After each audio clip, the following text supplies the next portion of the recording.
I'm going to show you a 3-day detox protocol that's simple, safe, and realistic. And I'm going to show you something that most detox videos skip entirely, which is a step you need to do before any of it.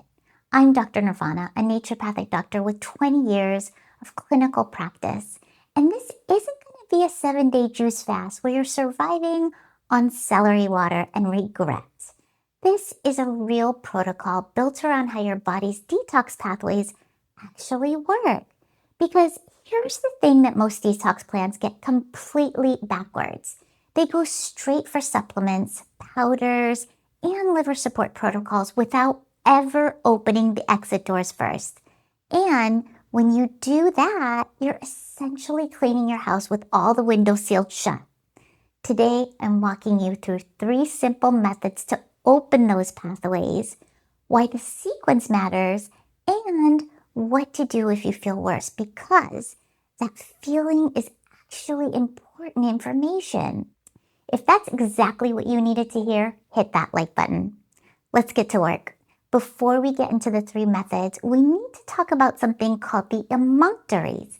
And no, it's not a made-up word. Your emunctories are the organs and pathways that your body uses to eliminate waste and toxins from your skin, your lymphatic system, your bowels, your kidneys, and your liver.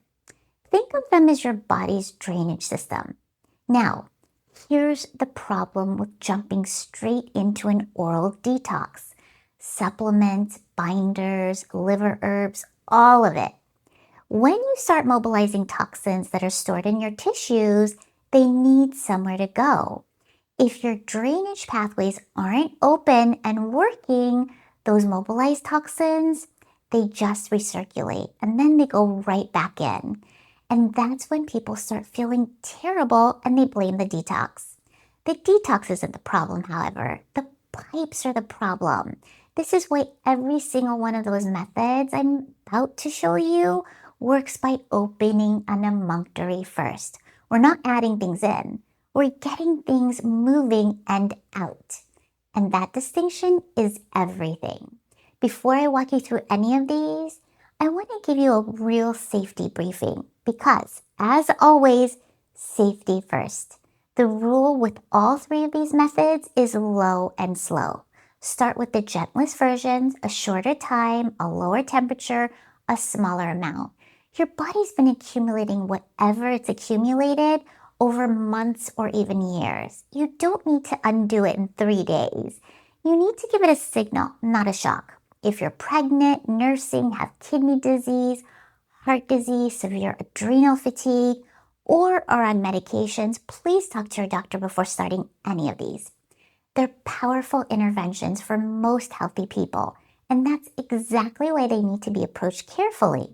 And if at any point you feel significantly worse, such as having headaches, nausea, extreme fatigue, skin reactions, then stop. Don't push through it. We're going to talk about exactly what that means in just a few minutes because it's actually going to tell you something really important. Low and slow, every time. Method number 1 is the most accessible one on this list and one I genuinely love because it requires nothing more than just a bathtub and a bag of Epsom salt. Epsom salts are magnesium sulfate, and the reason it works as a detox tool is twofold. First, magnesium is absorbed transdermally through your skin, and most people are deficient in magnesium. It's an essential nutrient with over 300 enzymatic processes in the body, including the ones that run your liver detox pathways, so you're literally fueling your detox machinery while you soak. Second, sulfate supports the sulfation pathways, one of the liver's key phase 2 detox channels, which helps neutralize and excrete toxins, hormones, and environmental chemicals. Your skin is your largest organ and one of your primary emunctories. An Epsom salt bath opens that pathway. So, how can you do it? You start with 1 cup of Epsom salt in warm water, not scalding, in the bath. Then you'll soak for about 20 minutes, and if you tolerate that well, you can work up to 2 cups. Do this on days 1, 2, and 3. Reset. Make sure you're hydrating before and after. And some people may not want to do it right before bed because if you tend to run hot, the magnesium can relax you, but the heat can be stimulating. So, low and slow. Start with 1 cup, see how you feel. And method number 2 is the infrared sauna. And this one gets a little bit more specific, so stay with me. There are 2 main types of saunas: traditional Finnish saunas that heat the air around you, and infrared saunas that emit wavelengths of light that penetrate the body's tissues directly. For detox purposes, infrared is the one I recommend, specifically far infrared, because it generates a deeper sweat at a lower ambient temperature. That's important for people who are sensitive or just starting out. Sweat is a legitimate detox pathway. Through lots of research, we've seen that sweat contains heavy metals, BPA, phthalates, and other environmental toxins that the kidneys and the liver don't always catch. So when you sweat through infrared therapy, you're actively exporting those compounds through your skin, which is another entry being opened. So how do you do it? If you're new to infrared saunas, start with about 10 to 15 minutes at a lower setting around 110 to 120 degrees Fahrenheit. Work up to 30 minutes as you acclimate. Drink water before, during, and after.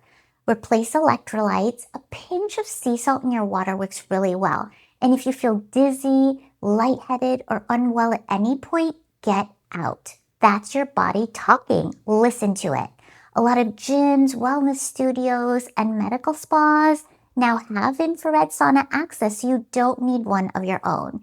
Even 2 to 3 sessions over this 3-day window makes a meaningful difference. If you've tried a detox before and felt terrible and couldn't figure out why, drop a comment below and tell me. I read every single one of your comments, and I would genuinely love to know how many of you have hit that wall. It also helps me so that I know what videos to work on specifically for you. All right, method number 3 is the one that makes people pause when I bring it up in the office. So I'm going to be direct about it because the discomfort of talking about this is significantly less than the discomfort of a backed up bowel during a detox. We're talking about enemas or colonics. And yes, your colon isn't a monetary. In fact, it's one of the most important ones. Here's why this matters during a detox reset. When you mobilize stored toxins and they move into the gut for elimination, a slow or sluggish bowel means those toxins sit there and get reabsorbed. This is called the enterohepatic recirculation, and it's one of the primary reasons people feel worse when they start a detox.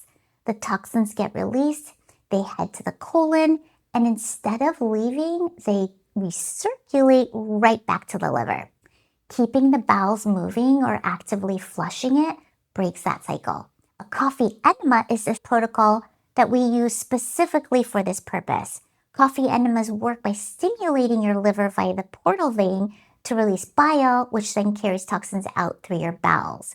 They also stimulate the production of glutathione, which is your body's master antioxidant in the liver. Colonic is a deeper flush performed by a trained therapist. If this is new territory for you, a colonic with a skilled practitioner is a gentler entry point than attempting an enema at home for the first time safely. So, if you have inflammatory bowel disease, recent bowel surgery, active hemorrhoids, or any structural colon issue, skip this method and talk to your doctor first. And as always, low and slow. 1 session, see how you respond. If you're watching this and realizing that your detox attempts have always gone sideways, or if you've been dealing with chronic symptoms that you suspect are toxins or a drainage-related issue, this is exactly the kind of work I do inside the Root Cause program. We go deep on your specific detox pathways, your liver function, your lymphatic system, and then we build a protocol around what your body actually needs. Not a generic 3-day reset. The link to book a consultation with me is in the description and the pinned comment below.